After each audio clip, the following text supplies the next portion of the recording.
চলো একবার দেখে নিচ্ছি তোমার পার্টনার কি তোমাকে কোনোদিনও ভ্যালু করবে, কোনোদিনও কি ইম্পর্টেন্স দেবে।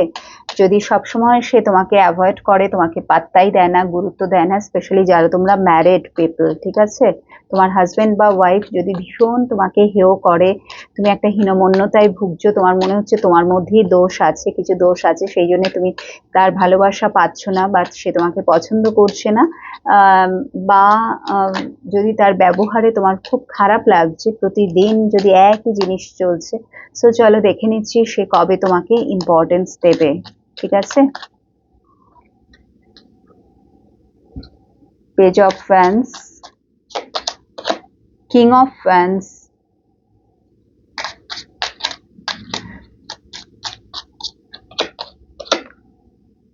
Eight of cups. এখানে সরি টু সে, বাট তোমার যিনি মানুষ রয়েছেন, মানে তোমার মানুষটি, তার কিন্তু সে তোমাকে সহ্যই করতে পারে না। আমি যেটা দেখতে পাচ্ছি তোমার পার্টনার এই মুহূর্তে, তার যা এনার্জি আমি যেটা দেখতে পাচ্ছি, সে কিন্তু এটাকে লাস্টে দেবো, সে কিন্তু তোমাকে একেবারেই সহ্য করতে পারে না।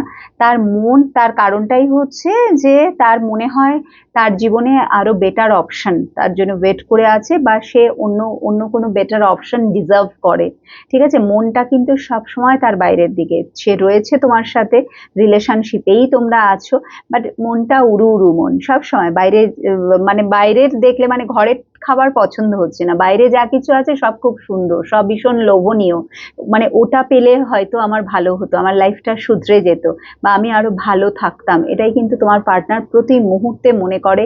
এবং তোমাকে দেখলেই তার ভেতরে একটা যেন, মানে সাংঘাতিক একটা বিরক্তি, সমস্ত কিছু, যার ফলে এখানে এই রিলেশনশিপে যদি আমি বলি যে কবে সে তোমাকে ইম্পর্টেন্স দেবে বা কবে সে তোমাকে ভ্যালু করবে, ইমিডিয়েট এনার্জি বলছে বাবু একদমই না, একদমই না।